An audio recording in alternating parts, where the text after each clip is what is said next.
Good afternoon, everybody. Amy Conley here with United Way of Door County. I am here today with the Sexual Assault Center, which serves Door County and is a program of family services of Northeastern Wisconsin. We have two guests today, so I will let them introduce themselves. We'll start with Jamie, okay? Hi, I'm Jamie Craig. I'm the Door County Coordinator and Victim Advocate for the Sexual Assault Center. So I serve Door County for any victims that have experienced any form of sexual violence. Great, thanks, Jamie. And Holly? Hello, everyone. I'm Holly Fisher. I'm the program manager of the Sexual Assault Center, and we serve Door, Oconto, Marinette, and Brown counties. Wonderful. Well, thank you so much for being with me today. So why don't we start by giving just a short overview of what the Sexual Assault Center is and the types of services you guys provide. Sure, I can go ahead and talk a little bit about that. So at the Sexual Assault Center, we are a 24/7 program, meaning that our services are available at any time to victims. And so we serve primary and secondary victims. So primary meaning that the assault directly happened to them, and secondary meaning those who were affected by the assault. And so we provide everything from crisis intervention to long-term emotional support and legal advocacy. And so our crisis intervention typically looks like medical advocacy, law enforcement interview accompaniment, and then if the victim does decide to report the crime, we are there throughout the investigation and prosecution. In addition to our direct victim services, we also provide community outreach and prevention education. Jamie, would you like to talk about that? Sure, I can go over that. So we offer community outreach just to spread awareness about sexual violence within our communities and how it impacts not only victims, but their families, friends, and community overall. That helps to encourage victims and survivors to come forward and seek help if they are wanting to work on their healing journey or if they are interested in pursuing any type of criminal justice efforts. Along with community education, we also offer prevention education to all levels of development and ages. So I primarily serve children, but I also have partnered with Sunshine Resource or Sunshine House to offer prevention education to their clientele and staff on a month or every 3 months type system. Along with prevention education for kiddos, I offer explaining what proper terms are for the private parts. We start with that as a basic education so that if a child were to try and disclose about a sexual assault or sexual abuse, the protective adult, understanding what that child is trying to explain to them. And then I expand into more body safety, appropriate, inappropriate touches, consent, and then getting into the older children and preteens that I serve. I'll educate them on different topics such as sexual assault in general and then sex trafficking, things like that. Good. Thank you for sharing that. I know these are tough things to talk about, so you guys are very used to talking about it, but I know people watching right now are probably like, she just said what? But no, it's such a valuable service, so thank you for providing that. So sex trafficking, you mentioned that, Jamie. I know a lot of people think that doesn't happen here in Door County or Northeastern Wisconsin, but you know that it does. Could you just share a little information on that? Definitely. Yes, thank you for bringing that up. It has impacted and been documented in all counties of Wisconsin. So that includes Door County. We at the Sexual Assault Center have encountered a few victims, and we work closely with law enforcement in the area and then with the state also to try and help any survivors that come forward or are identified so that they are receiving services and support to hopefully encourage them out of the life. Good. Thank you for sharing that. So a few phone numbers I'm going to ask about. So the crisis line phone number. So if it's an immediate incident in that crisis moment, what phone number should people use? We have a 24/7 hotline number for the Sexual Assault Center. So if it's anything sexual violence or sexual assault related, sex trafficking, that would be included. You would want to use our 24/7 hotline at 920-746-8996. And you would be connected immediately with an advocate. Wonderful. And if somebody maybe thinks something happened to them a while ago and they're just looking to start that conversation, maybe have some questions asked, or maybe looking to schedule a community presentation, what number or numbers would they call for that? Yeah, they're welcome to utilize that same number just to make it easy on everyone.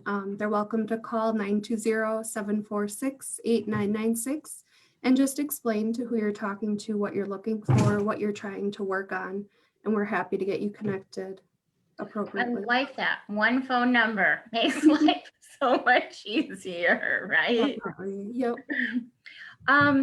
So I know, Jamie, over the years, you have shared stories with myself, with our volunteers, and we don't want to go into a lot of detail today, but just maybe a quick overview of like the types of situations or number of clients you see, something to help our viewers understand that unfortunately sexual assault is happening here in Door County more frequently than we would think.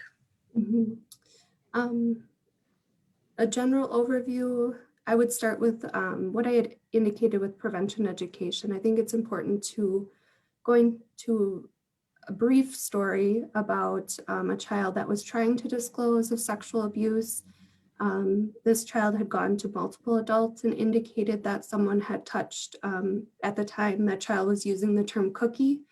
And unfortunately, the adults that this child was speaking with weren't understanding the severity of what she was trying to disclose. Eventually, it was able to be identified that she was experiencing sexual abuse, so she was able to get services. But I encourage parents and teachers and then incorporate our program into the schools for prevention education to educate the children on proper terms of their private body parts, just in case they would need to use them appropriately. Yeah, and I'd like to add that it's important to note that most of the clients we serve each year, the primary victims are children. So we typically serve around 100 victims each year in Door County, and over half of them are children. And normally when children are victims of sexual abuse, it's by someone known to the family or within the family system. Thank you, Holly, for sharing that. That's, just so sad and heart-wrenching, which just also stresses why that prevention work is equally important. So, I always say we look at things from two sides, right? We have to take care of the immediate crisis and what's going on, but hopefully the prevention work that we're doing in the community will slowly bring those numbers down, right? Yes, definitely. Good. I would gladly run out of having to provide services if the prevention worked out. Thank you. I always say if someday we can all work ourselves out of a job, we've done a really good job, right? Yeah. So I end each of these conversations by talking about ALICE. And ALICE is an acronym that stands for Asset Limited, Income Constrained, Employed.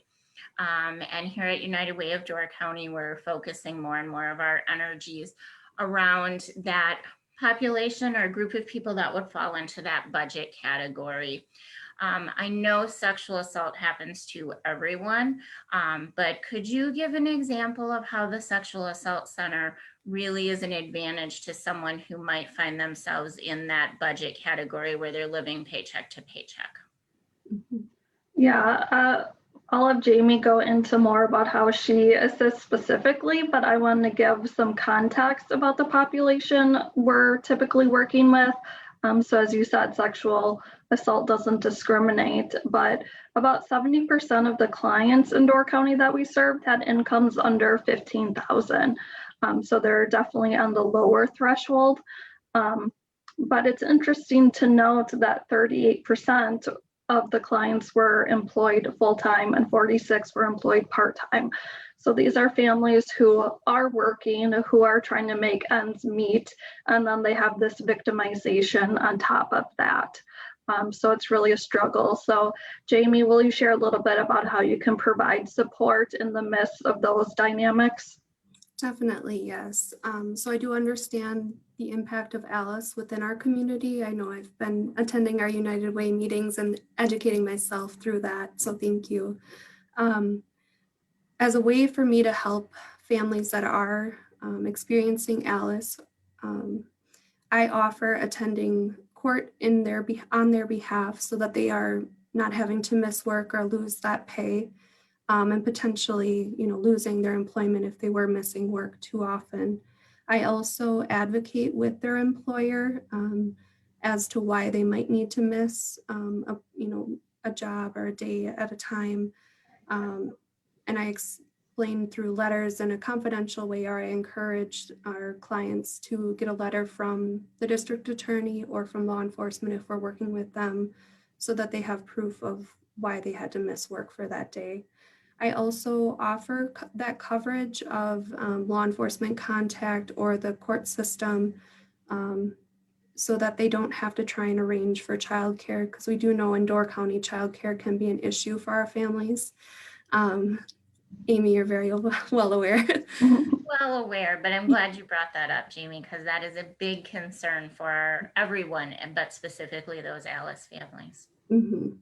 And if that is a barrier for some of our clients to come forward, I do offer, if they're coming to report to law enforcement about a sexual assault, and it's for themselves or for a child of their own, I'm happy to sit with those children while they do the report so that they know their children are being taken care of. They might not be able to get someone to come to the home or find a place to drop them. So it's good to, offer that service as well. Good. And all of the services we've talked about today are free, right? Mm-hmm. Yep, Okay. free and confidential. Mm-hmm. Okay. Yeah, so we want to stress that everything we've covered today is free and confidential. And again, Jamie, that phone number is 920-746-8996. wonderful. Well, thank you both for joining me today, and thank you for everything that you do. It's, I know your services, but yeah, when I hear those numbers, right? 100 victims, over 50% are children. I was like, oh my God. It's, a shock. And I think that hopefully our message gets out today about the need for your services and that we're so appreciative that you're here. So thanks for all you do, guys, and we'll talk to you soon, okay? Thank you. Thanks, Amy. All right. Bye-bye. Bye. Bye.